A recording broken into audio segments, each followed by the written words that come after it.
صل على سيدنا ومولانا محمد وعلى سيدنا علي وسيدتنا فاطمة وسيدتنا زينب وسيدنا حسن وسيدنا حسين وعلى آله وصحبه وبارك وسلم الحمدللہ رب العالمین والصلاة والسلام علی سید الانبیاء والمرسلین اللہم صلی علی سیدنا و مولانا محمد وعلی آلہ واصحابہ وبارک وسلم وصلی علیہ۔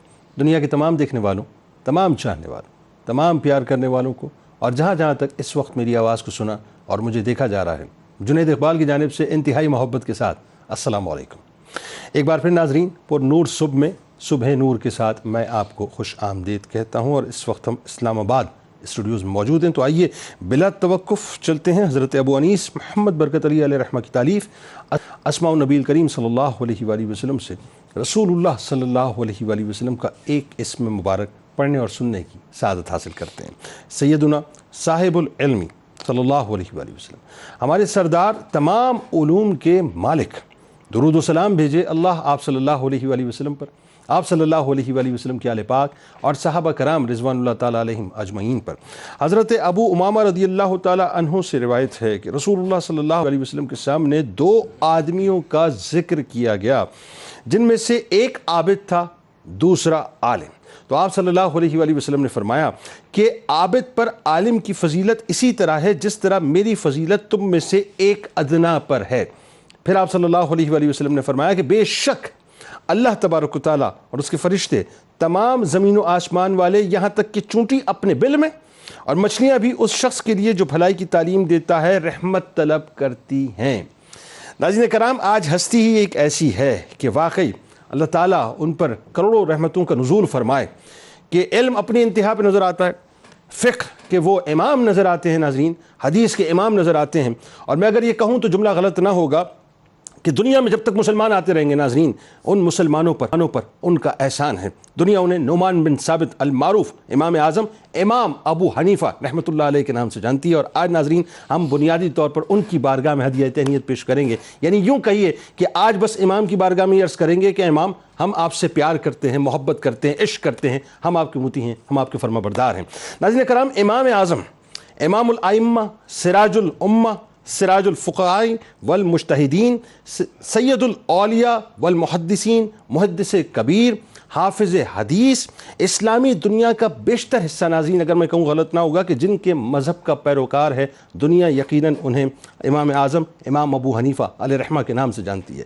امام اعظم امام ابو حنیفہ علیہ رحمہ نے تقریباً 4000 مشائخ سے علم حاصل کیا۔ ناظرین یہ ایک ایسی بات ہے جس کو سن کے عقل تسلیم نہیں کرتی، لیکن ایسا تاریخ بتاتی ہے کہ ایسا ہی ہوا کہ 4000 شیوخ سے آپ نے استفادہ کیا۔ آپ رحمۃ اللہ علیہ کا قول ہے کہ میں نے کوفہ و بصرہ کا کوئی ایسا محدث نہیں چھوڑا جس سے میں نے علمی استفادہ نہ کیا ہو۔ آپ رحمۃ اللہ علیہ نے 2 سال تک سند الاتقیہ، اب یہ جو حدیث ناظرین یعنی یہ جو روایت میں بیان کرنے جا رہا ہوں، یہ ایک ایسی روایت ہے کہ جس کے بارے میں آپ کو پتہ چلے گا کہ جہاں علم جو ہے رسول کریم صلی اللہ علیہ وآلہ وسلم کا سمٹ کر جس ہستی کے پاس آیا ناظرین، اس ہستی کو دنیا حضرت امام جعفر صادق علیہ السلام کے نام سے جانتی ہے۔ آپ نے 2 برس تک امام جعفر صادق علیہ السلام سے استفادہ کیا، اور آپ فرمایا کرتے کہ اگر نعمان بن ثابت نے 2 سال امام جعفر صادق علیہ السلام کی خدمت میں نہ گزارے ہوتے تو نعمان ہلاک ہو جاتا۔ کوفہ شہر کے امام شیخ حماد بن ابی سلیمان رحمۃ اللہ علیہ حضرت انس بن مالک رضی اللہ تعالیٰ عنہ کے سب سے قریبی اور معتمد شاگرد تھے ناظرین۔ امام اعظم امام ابو حنیفہ علیہ رحمہ 18 سال ان کی صحبت میں رہے۔ حضرت عبداللہ ابن مسعود رضی اللہ تعالیٰ عنہ کا علمی ورثہ بھی حضرت امام اعظم امام ابو حنیفہ علیہ رحمہ کے استاد شیخ حماد رحمۃ اللہ علیہ اور دیگر شیوخ کے ذریعے سے امام اعظم تک پہنچا ناظرین۔ اسی طرح بصرہ میں مقیم امام المحدثین شیخ حسن بصری علیہ رحمہ سے بھی ناظرین امام اعظم امام ابو حنیفہ علیہ رحمہ نے علم حدیث کا بھرپور علم حاصل کیا۔ درس و تدریس کے 30 سالہ دور میں امام اعظم ابو حنیفہ علیہ الرحمہ نے تقریباً 1 لاکھ شاگرد چھوڑے. ناظرین 1 لاکھ شاگرد، یہ کہہ دینا بہت آسان ہے، جن میں سے 700 سے 800 ایسے شاگرد ہیں جو دنیا اسلام کے مختلف علاقوں میں پہنچے اور انہوں نے درس و افتاء کے سلسلے باقاعدہ قائم کیے. اور آپ رحمۃ اللہ علیہ ہی کے شاگردوں میں تقریباً 50 کے لگ بھگ ایسے اشخاص پیدا ہوئے جو سلطنت عباسیہ میں قاضی منتخب ہوئے. ناظرین یہ بہت بڑا کام تھا جو اللہ تبارک و تعالیٰ نے آپ کے ذریعے سے لیا. اس کا فائدہ یہ ہوا ناظرین کہ امام اعظم امام ابو حنیفہ علیہ الرحمہ کا فقہ جو ہے وہ عباسیوں، سلجوکیوں، عثمانیوں اور مغلیہ دور میں ریاست کا قانون بنا. اور آج بھی ناظرین چائنا سے لے کر ٹرکی اور دیگر ممالک میں بڑی تعداد میں لوگ فقہ حنفی سے ہی تعلق رکھتے ہیں. آپ نہایت ذہین تھے، انتہائی قوی حافظے کے مالک تھے. آپ کا زہد و تقوی اور فہم و فراست اور حکمت و دانائی ناظرین ایسی تھی کہ آپ اس کا مرقع نظر آتے تھے. اور ان صلاحیتوں کا شعلہ چاروں طرف تھا، یعنی ہر طرف آپ کا شعلہ تھا کہ آپ بہترین حافظے کے مالک ہیں، بہترین صلاحیتیں رکھتے ہیں اور اللہ تعالیٰ نے آپ کو حکمت و دانائی سے نوازا ہوا ہے. ائمہ حدیث آپ کا ذکر کرتے ہوئے کہتے ہیں کہ ایک طرف آپ علم کے سمندر ہیں اور دوسری طرف زہد و تقوی اور طہارت کے ایک پہاڑ نظر آتے ہیں. امام اعظم امام ابو حنیفہ علیہ الرحمہ ناظرین اکابر صحابہ، ائمہ اہل بیت نبوی اور اکابر تابعین کے علم حدیث کے وارث اور متعدد ائمہ حدیث کے شیخ الشیوخ ہیں.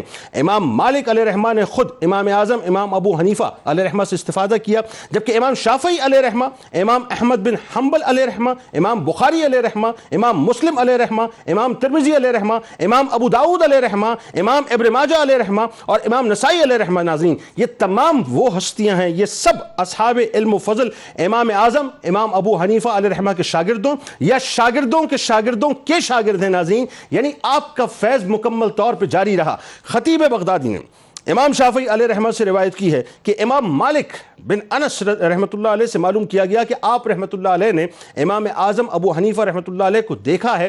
فرمایا جی ہاں، میں نے ان کو ایسا پایا کہ اگر وہ اس ستون کے متعلق تم دعویٰ کر دیں کہ سونے کا ہے تو تم اس کو حجت سے ثابت ہوتا ہوا دیکھو گے، یعنی وہ حجت سے اس کو ثابت کر دیں گے.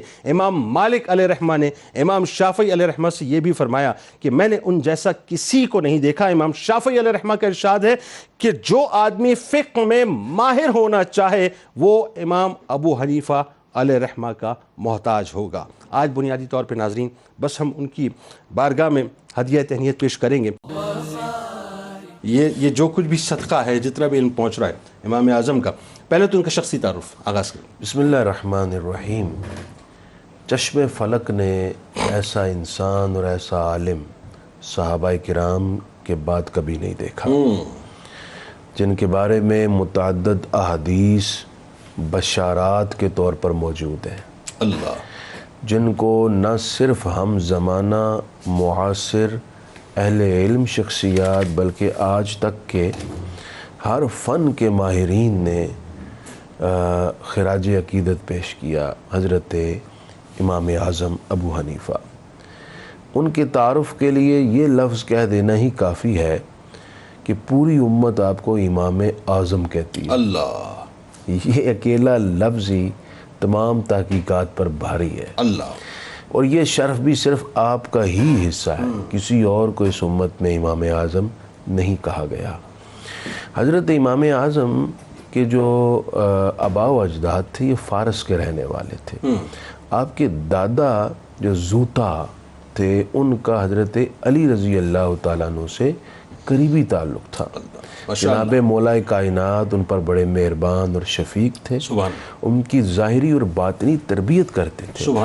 اور انہوں نے مولا علی سے درخواست بھی کی تھی کہ میری نسل کے لیے دعا فرمائے. واہ سبحان اللہ. تو آپ یہ کہہ سکتے ہیں کہ حضرت مولا کائنات کی دعا کا فیضان اگر مجسم صورت میں دیکھنا ہے تو امام اعظم ابو حنیفہ. سبحان اللہ، سبحان. دوسرے لفظوں میں ہم یہ بھی کہہ سکتے ہیں کہ امام اعظم ابو حنیفہ اہل بیت کا فیضان ہے. اللہ، یہی وجہ ہے کہ امام اعظم خود سراپا محب اہل بیت تھے، عقیدت مند اہل بیت تھے اور مؤدب اہل بیت تھے. سبحان اللہ. اس کی متعدد مثالیں ہیں جو ہم بعد میں کوٹ کریں گے.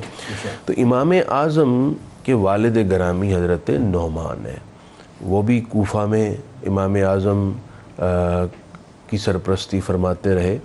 تو امام اعظم ابو حنیفہ چونکہ اسلام میں ہی پیدا ہوئے تو ابتدائی سے جب وہ صحابہ اکرام علیہم رضوان کا دور تھا، خود امام اعظم 80 ہجری میں جب پیدا ہوئے تو اس وقت 22 صحابہ اکرام موجود تھے جن کی امام اعظم نے زیارت بھی کی. ان میں سے 8 صحابہ اکرام سے آپ نے باقاعدہ روایات بھی نقل فرمائیں.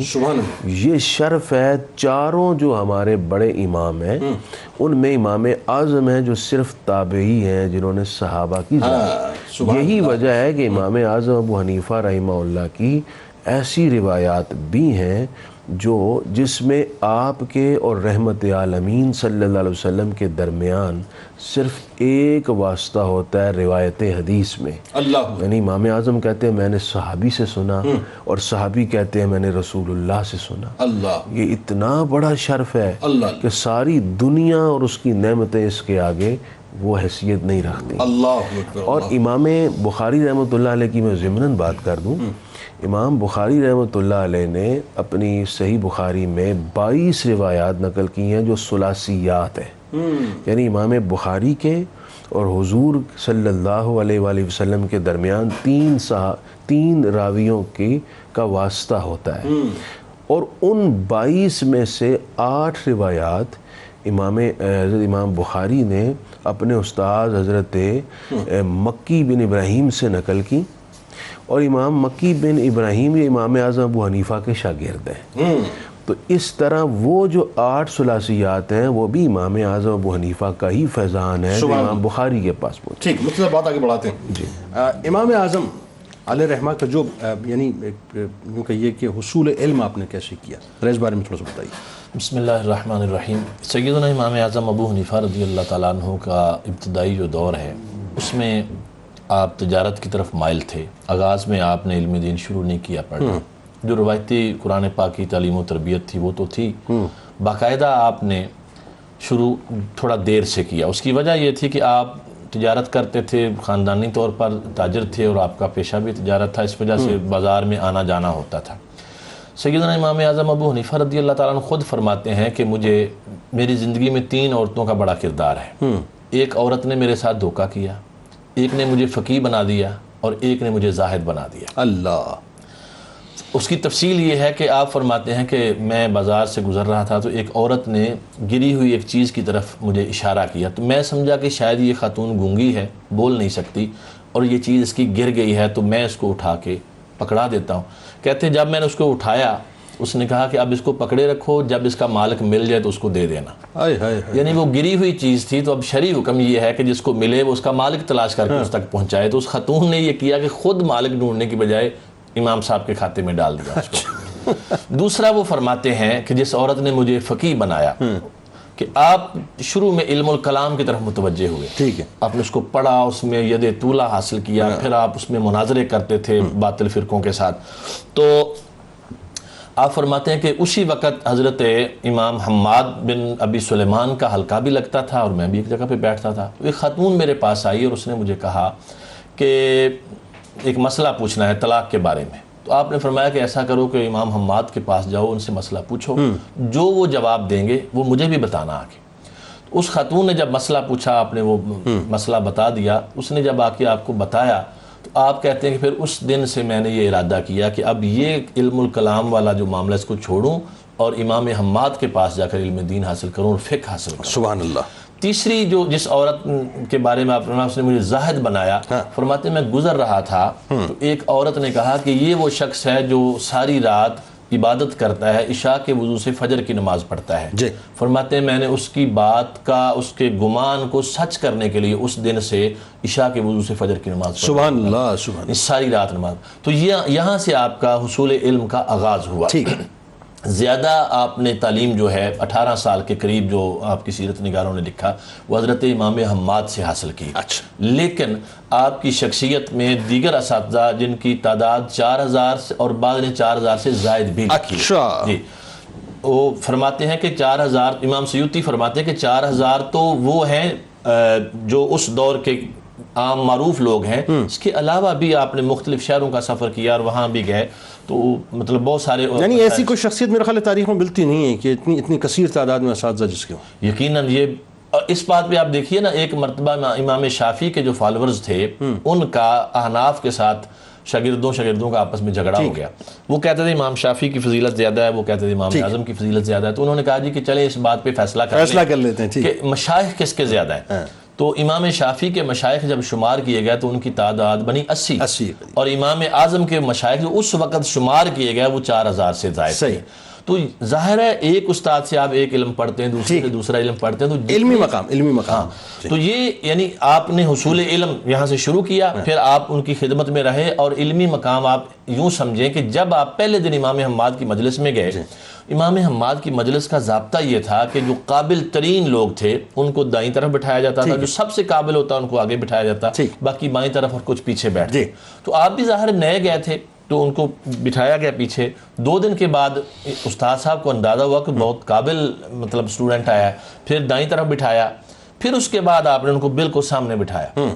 تو اس سے آپ کی جو ذکاوت ہے, آپ کا اللہ رب العالمین نے آپ کو جو ذہانت عطا فرمائی, وہ بھی ظاہر ہوتی کہ استاد صاحب کے آپ منظور نظر بن گئے. اور پھر استاد صاحب کے ساتھ آپ نے سفر بھی کیے, آپ نے ان سے علم دین حاصل کرنے کے ساتھ ساتھ بہت کچھ سیکھا. ایک واقعہ یعنی جس سے آپ کے استاد صاحب کی قابلیت بھی اور آپ کی مہارت, اور استاد صاحب کے ساتھ علم دین کے دوران علمی اختلاف کرنے کا جو ایک آپ نے سبق دیا آئندہ قیامت تک آنے والے لوگوں کے لیے, کہ آپ دونوں سفر میں تھے, نماز عصر کا وقت ہوا تو پانی نہیں ملا, تو حضرت امام حماد نے تیمم کیا اور نماز پڑھ لی. امام صاحب نے نماز نہیں پڑھی, کیونکہ امام اعظم ابو حنیفہ رحمۃ اللہ تعالیٰ علیہ کا قول یہ ہے کہ اگر کوئی ایسا موقع ہے تو نماز کو اس کے آخری مستحب وقت تک مؤخر کیا جائے گا. تو پھر چلتے رہے, تھوڑا آگے گا تو پانی مل گیا. تو حضرت امام حماد نے اس بات پر اتنی خوشی کا اظہار کیا کہ میرے شاگرد نے میرے ساتھ یہ علمی اختلاف کیا, حالانکہ میں استاد تھا, جب میں نے پڑھی تھی یہ بھی پڑھ لیتے, لیکن امام صاحب نے اپنے اجتہاد پہ عمل کیا اور استاد صاحب نے اس کو پسند کیا. ٹھیک, صحیح. تو اچھا بات آگے بڑھاتے ہیں مفتی صاحب, آپ کی طرف آتے ہیں. فن حدیث کے حوالے سے جو ظاہر ہے امام صاحب کا جو مقام امام علیہ رحمہ کا, ذرا اس بارے میں تھوڑا سا بتائیے. بسم اللہ الرحمن الرحیم. میں عرض کروں کہ جو ابھی بات مفتی قادری صاحب فاروق قادری صاحب کر رہے تھے کہ امام بخاری رحمۃ اللہ علیہ نے اپنی بخاری شریف میں جن احادیث پر ان کو بھی بڑا ایک ناز تھا کہ میں نے 3 واسطے ہیں صرف نبی اکرم صلی اللہ علیہ وسلم کے درمیان ان کے, امام بخاری کے 22 کل جو ثلاثیات ان کی کہلاتی ہیں کہ یہ ثلاثیات ہیں 3 واسطوں سے آپ صلی اللہ علیہ وسلم تک. ان 22 ثلاثیات میں سے 20 ثلاثیات تو وہ ہیں کہ جن سے وہ لے رہے ہیں وہ امام اعظم ابو حنیفہ رحمۃ اللہ علیہ کے شاگرد ہیں. 20 ثلاثیات امام اعظم ابو حنیفہ رحمۃ اللہ علیہ کے شاگردوں سے ہیں. اب حدیث میں جو معاملہ ہے مکی بن ابراہیم کی جو حیثیت بتائی گئی, تو مکی بن ابراہیم خود یہ بتاتے ہیں, یہ امام بخاری رحمۃ اللہ علیہ کے بڑے پائے کے یعنی شیخ ہیں, تو مکی بن ابراہیم چونکہ وہ شاگرد ہیں امام اعظم ابو حنیفہ رحمۃ اللہ علیہ کے, وہ یہ فرماتے ہیں کہ اپنے زمانے کے سارے اماموں سے عظیم ترین امام ابو حنیفہ رحمۃ اللہ علیہ. اللہ اکبر. جو خود محدث ہیں امام مکی بن ابراہیم, وہ امام اعظم ابو حنیفہ رحمۃ اللہ علیہ کے بارے میں یہ فرما رہے ہیں.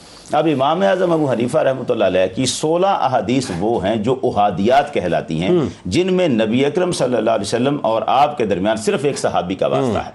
ان میں سے ہی وہ جو عبداللہ بن حارث رضی اللہ تعالیٰ عنہ کی روایت خود امام اعظم ابو حنیفہ رحمۃ اللہ علیہ لیتے ہیں کہ عبداللہ بن حارث رضی اللہ تعالیٰ عنہ, یا آپ 16 سال کی عمر میں مکہ مکرمہ گئے تو وہاں ملاقات ہوئی عبداللہ بن حارث رضی اللہ تعالیٰ عنہ سے. اب وہاں کی وہ حدیث جو وہ مجلس میں بیٹھ کے بیان کر رہے تھے, تو امام اعظم ابو حنیفہ رحمۃ اللہ علیہ اس کے راوی کہ میں نے عبداللہ بن حارث سے سنا, وہ یہ کہہ رہے تھے من تفقہ فی دین اللہ کفاہ اللہ مہمہ ورزقہ من حیث لا یحتسب. یہ حدیث وہ کہتے ہیں کہ عبداللہ بن حارث نے کہا کہ رسول اللہ صلی اللہ علیہ وسلم نے فرمایا جو اللہ کے دین میں تفقہ حاصل کرتا ہے اللہ تعالیٰ اس کی ساری مہمات کے لیے کافی ہو جاتا ہے, اور اسے ایسی جگہ سے رزق دیتا ہے جہاں سے گمان تک نہیں ہوتا. یہ احادیات کی مثال ہے. آپ کی سنائیات ہیں جہاں نبی اکرم صلی اللہ علیہ وسلم اور امام اعظم ابو حنیفہ رحمۃ اللہ علیہ کے درمیان 2 صحابہ, ایک تابعی اور ایک صحابی کا واسطہ ہے. ان کی تعداد 2000 ہے. پھر ثلاثیات ہیں جن میں 3 واسطے سرکار دو عالم صلی اللہ علیہ وسلم تک ہیں، ان کی تعداد 4000 ہے، یعنی 6000 احادیث تو یہ ہیں جو ابھی ہیں، اور رباعیات کا تو شمار ہی نہیں ہے، جن میں 4 واسطے ہیں آپ صلی اللہ علیہ وسلم کے درمیان اور امام اعظم ابو حنیفہ رحمۃ اللہ علیہ کے درمیان۔ تو حدیث میں اتنا بڑا جو ذخیرہ ہمارے پاس ہے، کل مسانید، میں ایک عرض کروں، یہاں عام طور پر ایک بات کہی جاتی ہے کہ امام اعظم ابو حنیفہ رحمۃ اللہ علیہ آپ کو شاید 17 احادیث، یہ ایک بڑا بہتان اور الزام بھی لگ جاتا ہے آپ پر، 17 احادیث کا علم تھا، اس سے زیادہ نہیں تھا۔ بات یہ ہے، یہ اصل میں تھوڑی سی کتابت کی غلطی ہوئی ہے۔ اصل میں امام اعظم ابو حنیفہ رحمۃ اللہ علیہ کی مسانید کی تعداد 17 تھی، وہ جو مسانید ہیں ان کی تعداد 17 تھی، اور 17 یا 17 جہاں لکھا گیا، آگے جہاں مسانید لکھنا تھا وہاں غلطی سے یا کسی کی شرارت سے وہاں پر حدیث کا لفظ آ گیا۔ ایکچولی تھا یہ کہ وہ 17 مسانید تھیں جو کتابت کی غلطی سے 17 حدیث، یعنی ایسی غلطی کہ صدیوں پہ محیط ہو، صدیوں پر محیط ہو گئی۔ ایسی بھی امام بخاری رحمۃ اللہ علیہ کی بخاری شریف میں بھی بعض ایسے نکات ہیں جہاں الفاظ حروف گرنے سے بہت سارے مسائل پیدا ہوئے۔ اب یہ لیکن اتنا بڑا کام جب آپ کا حدیث کے حوالے سے ہے، حدیث کے حوالے سے، شخصیت کے حوالے سے جو اس طرح سے نمایاں کیوں نہیں کیا جاتا؟ یہی تو ایک مسئلہ بن گیا، کیونکہ امام اعظم ابو حنیفہ رحمۃ اللہ علیہ کے حاسدین بھی تو اسی حساب سے پیدا ہو گئے، جس اعتبار سے آپ کا علمی مقام تھا اسی اعتبار سے ان کے حاسدین۔ اب یہاں پر امام ابو یوسف رحمۃ اللہ علیہ جو ان کے شاگرد ہیں، ان کو تو قاضی القضات بنا دیا گیا اور ان کو مانا جاتا ہے کہ حدیث کے بہت بڑے عالم۔ یہی امام ابو یوسف رحمۃ اللہ علیہ امام اعظم ابو حنیفہ رحمۃ اللہ علیہ کے بارے میں فرماتے ہیں، ما رأیت احدا اعلم بتفسیر الحدیث والنواظع والنکت التي فيها من الفقہ من ابی حنیفہ رحمۃ اللہ علیہ۔ وہ کہتے ہیں کہ میں نے حدیث کے علم کی جو تفسیر ہے، حدیث کی جو تفسیر ہے، اس تفسیر کو بیان کرنے والا ابو حنیفہ سے بڑا کوئی بندہ دیکھا ہی نہیں۔ آپ کی اولاد پاک کتنی ہیں؟ ذرا اس حوالے سے پھر جو آپ کی بات تھی۔ ایک ہی فرزند امام حماد ہے، ان کا نام بھی حماد ہے۔ اچھا، ان کا نام بھی امام صاحب کے شاگرد ہیں اور مجتہد تھے، اور ان کے آگے صاحبزادگان وہ بھی مجتہد تھے، یعنی اپنے استاد محترم کے نام پہ ہی نام رکھا۔ جی ٹھیک ہے، نام رکھا۔ امام صاحب کی علم حدیث پر بات ہو رہی تھی، میں اس میں یہ بھی عرض کر دوں، امام صاحب رحمہ اللہ نے 40,000 احادیث میں سے انتخاب کر کے کتاب الآثار لکھی۔ اللہ، اس میں یہ کہا جا سکتا ہے کہ امام بخاری کو تو 6 لاکھ احادیث یاد تھیں، تو عرض یہ ہے کہ وہ بالتکرار تھیں، یعنی ایک حدیث ہے نا، اس کو سننے والے 100 لوگ ہیں، تو اس کو کہہ دیا جاتا ہے کہ یہ 100 حدیثیں ہیں، کیونکہ ہر حدیث کی سند مختلف ہو گئی۔ اچھا، امام صاحب کے دور میں چونکہ آپ نے صحابہ سے اور تابعین سے سنی تھی تو تکرار کم تھا، ورنہ امام صاحب کو جو روایات یاد تھیں وہ تو اس وقت کی ساری روایات ہی آپ کی نظر میں تھی، کیونکہ آپ ایک مجتہد تھے، اور مجتہد کی نظر میں جب تک پورا ذخیرہ حدیث نہ ہو وہ اس وقت تک ایک فقہی مسئلہ اخذ کر کے امت کو متفق علیہ راہ نہیں دے سکتا۔ اچھا، اس میں ذرا سا کلام فرمائیے کہ ظاہر اس وقت کوفہ جو ہے وہ احادیث کا گھر کہلاتا تھا، جی ایسے آپ کی جائے پیدائش بھی وہی، بالکل ایسے، آپ کا سب سے زیادہ آنا جانا بھی وہاں،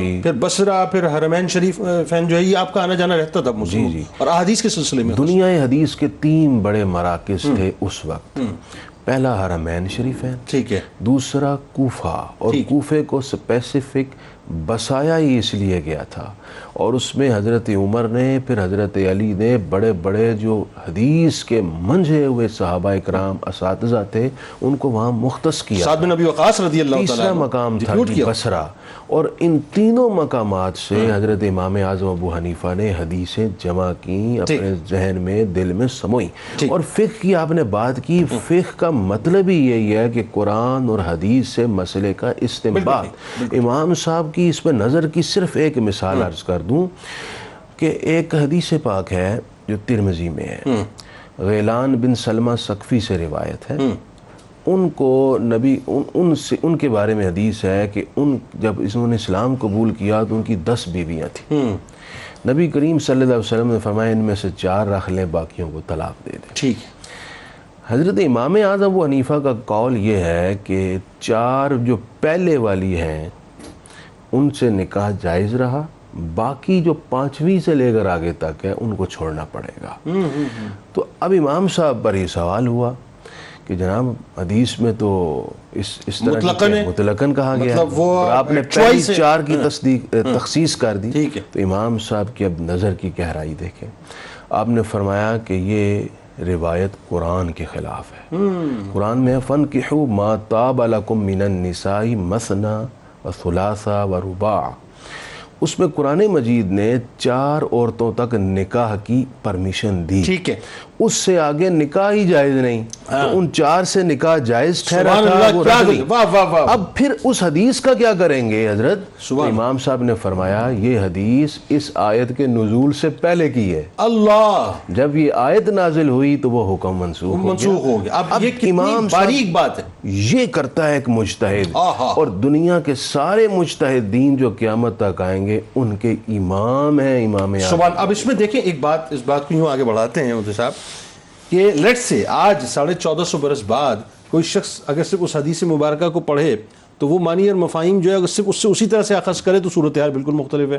لیکن وہی بات ہے، اس کے لیے جانا پڑے گا کسی عالم کے پاس، اور عالم وہ جو امام اعظم کی صورت میں ہو، تب وہ بتائیں گے کہ اصل مسئلہ بنیادی طور پہ کیا. اچھا ابھی بتائیے کہ ائمہ امت، ظاہر ہے آپ کو بڑا ریگارڈ کرتی ہے، بڑے بڑے ائمہ نے آپ کے بارے میں جو ہے بڑے خوبصورت، بڑے حسین، بڑے مؤدب قسم کے القابات آپ کو دیے ہیں اور تعریفیں کی ہیں. تو ذرا اس بارے میں بتائیے کہ ان کا مقام اور مرتبہ ان کی نظر میں کیا ہے. دیکھیے، ایک تو معاصرین ہوتے ہیں، ہم زمانہ جو علماء انہوں نے تعریفیں کی، بعد میں آنے والوں نے تعریفیں کی، پہلوں نے بھی تعریفیں کی جو آپ سے بڑے ہیں، جو بزرگ ہیں. حضرت سیدنا امام محمد باقر رحمۃ اللہ تعالیٰ علیہ، آپ کی بارگاہ میں کسی نے یہ آپ کے حوالے سے بات پہنچا دی کہ جی وہ کوفہ میں ایک ہے نعمان بن ثابت نام کا شخص ہے، وہ تو آپ کے نانا جی کے دین کو بدل رہا ہے. اللہ.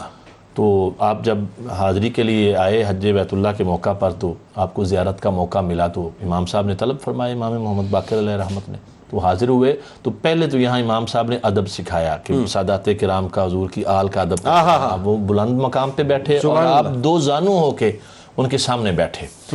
تو انہوں نے پہلا سوال یہ کیا کہ آپ بھی وہ شخص ہیں جو میرے نانا جی کے دین کو بدل رہے ہیں؟ آپ نے عرض کیا کہ حضور اگر اجازت ہو تو میں کچھ باتیں آپ سے عرض کرنا چاہتا ہوں. تو میں پوچھو. کہا جی میرا پہلا سوال یہ ہے کہ آپ ارشاد فرمائیے کیا مرد کمزور ہے یا عورت کمزور ہے؟ فرمایا کہ عورت کمزور ہے.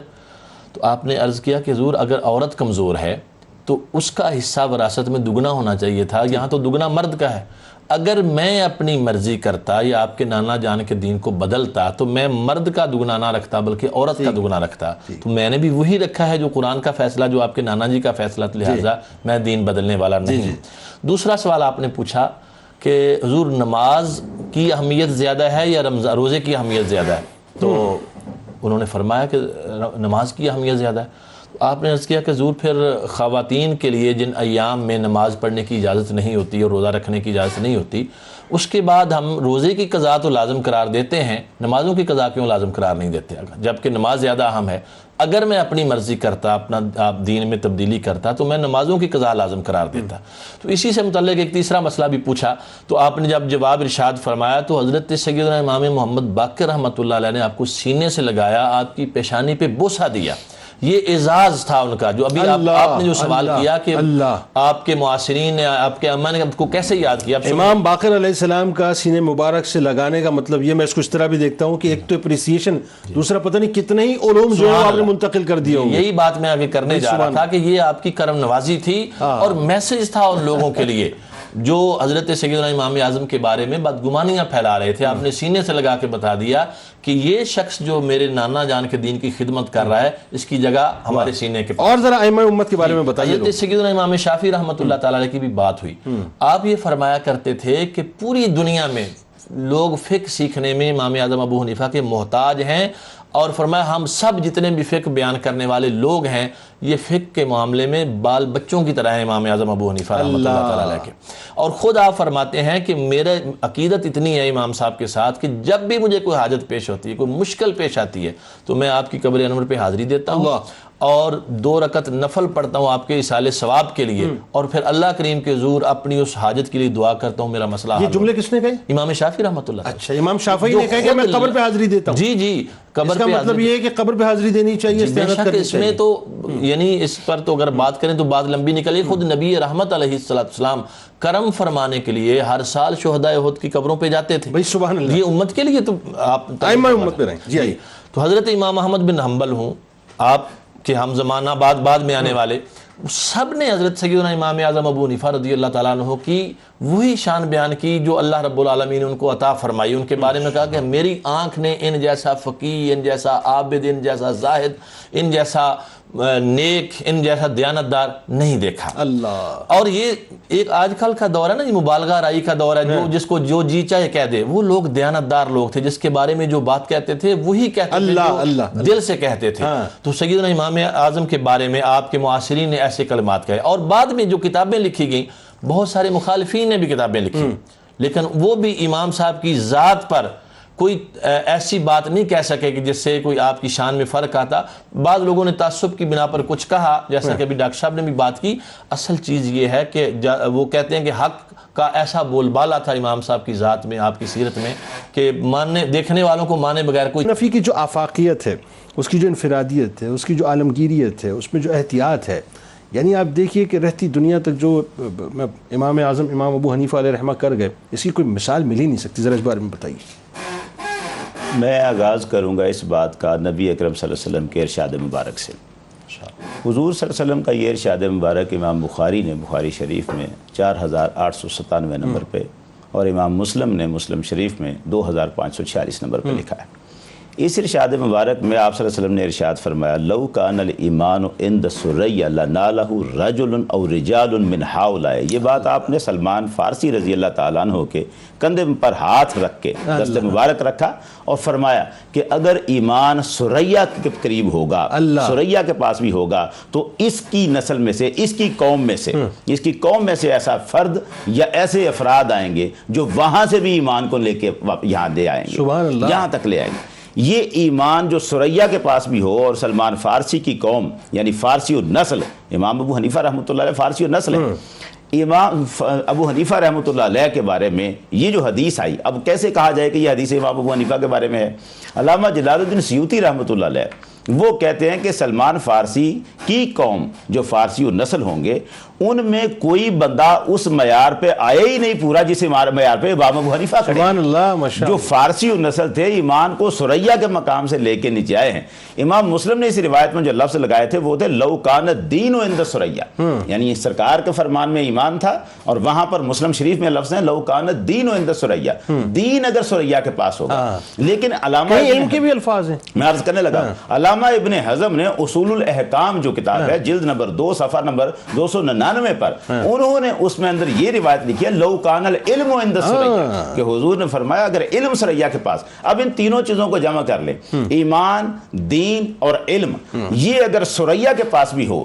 علامہ جلال الدین سیوطی اکیلے نہیں ہیں اس بات میں، ان کے شاگرد محمد بن یوسف دمشقی یہ کہتے ہیں، وہ کہتے ہیں کہ ہمارے جو شیخ ہیں سیوطی، ما جزم بہی شیخنا، انہوں نے جس بات پر فیصلہ دیا ہے نا کہ ان ابا حنیفہ هو المراد من هذا الحدیث ظاہر لا شک فیہ، وہ کہتے ہیں کہ انہوں نے جو کہا ہے نا کہ ابو حنیفہ ہی اس حدیث کی مراد ہیں، یہ بالکل ظاہر بات ہے، اس میں شک کی کوئی نہیں. اللہ. اب جو شخص اس معیار پہ کھڑا ہے کہ وہ ایمان کو، دین کو، علم کو ثریا سے لے کے آتا ہے، اس کی قابلیت کتنی ہوگی. اور پھر جب وہ اپنی معاملات کرے گا، مسائل کو اخذ کرے گا، لوگوں کو بتائے گا، تو ان کا تو پوری دنیا میں پھیل جانا ویسے ہی ایک معاملہ ہے. اب جہاں تک تعلق ہے احتیاط کا اور پھیلاؤ کا، جس کے پاس ایمان زیادہ، جس کے پاس دین کی فہم زیادہ، جس کے پاس علم زیادہ جو ثریا سے لے کے آیا ہے، ظاہر ہے وہ احتیاط بھی پوری کی پوری کرے گا کہ کہاں کوئی معاملہ ایسا نہ ہو جائے جہاں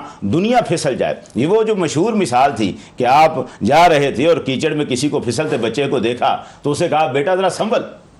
اس نے کہا جناب مجھے نہ کہیں، میری خیر ہے، میں اگر پھسلوں گا تو صرف میں پھسلوں گا.